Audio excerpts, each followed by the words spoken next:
Karnataka special வாங்கி பாத் கத்திரிக்காய் வச்சு ஒரு சாதம் எப்படி செய்யறதுன்னு பார்க்கலாமா?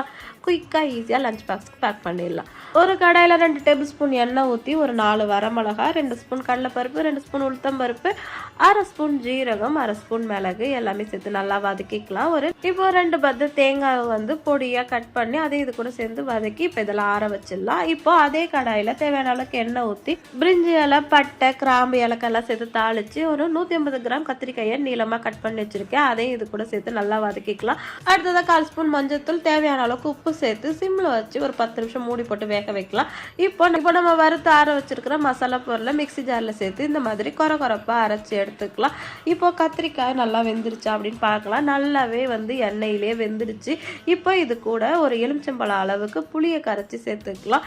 இப்போ இந்த புளி தண்ணி நல்லா வத்துனதுக்கப்புறம் நம்ம அரைச்சி வச்சிருக்கிற மசாலா பொடியை இது கூட சேர்த்து நல்லா கலந்து விட்டுடலாம்.